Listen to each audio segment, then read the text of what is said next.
Welcome back. You're watching Business Lunch, and now let's shift focus to a big development globally that we need to keep an eye out for, and to the news coming in from West Asia. The Israel-Hamas conflict has entered its 7th day, and Israel has given 24 hours for the civilians as well as the officials to evacuate the Gaza Strip.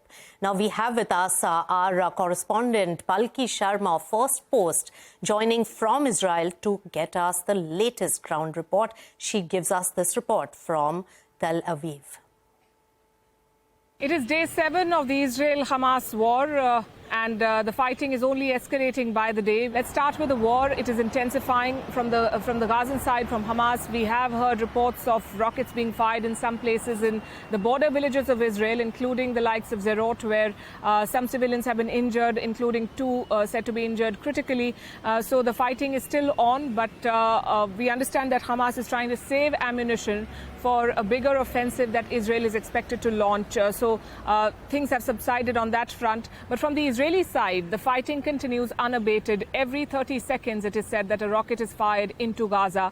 Some 6,000 munitions have been fired in the past 6 days. 4,000 tons of explosives have landed on Gaza. So you can imagine the scale of the destruction. And they only plan to intensify it further, with Israel now issuing a warning. They have given 24 hours to everyone in Gaza to leave. 24 hours for the United Nations workers, 24 hours for any other international agencies that may be operating on the Gaza Strip, and of course the civilians there. That is the warning from Israel. The only problem is there is nowhere to go for them. There are 7 border crossings, 7 openings from Gaza via land.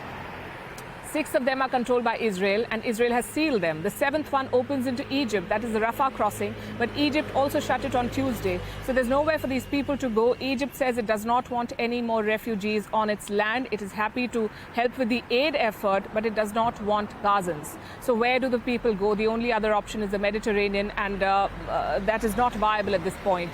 So Gazans are trapped, and they are being bombed from all directions.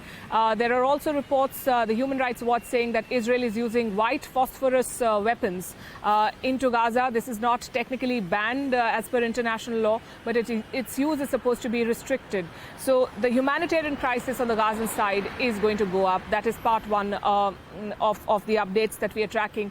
The second part is the politics. The U.S. continues to increase pressure on the regional players to ensure that they do not escalate this conflict further, that Israel is allowed to do whatever it is doing in Gaza, but on the northern front, there is no escalation. On the northern front, Hezbollah does not enter the war, and players from Syria do not enter. The U.S. Secretary of State Antony Blinken is still in the region. Yesterday, he met Prime Minister Benjamin Netanyahu of Israel. Today, he is meeting President Mahmoud Abbas of Palestine and the Jordanian king and other players to try and put some pressure on Hamas, because remember, securing the release of hostages that are still being held by Hamas is also a priority. Some 150 people, according to the last count, including foreigners, not just Israeli citizens. So that is the political effort that is being made. All right, that is the very tough situation in West Asia right now. That conflict up onto its 7th day today. We're going to keep bringing you updates on that front through the day as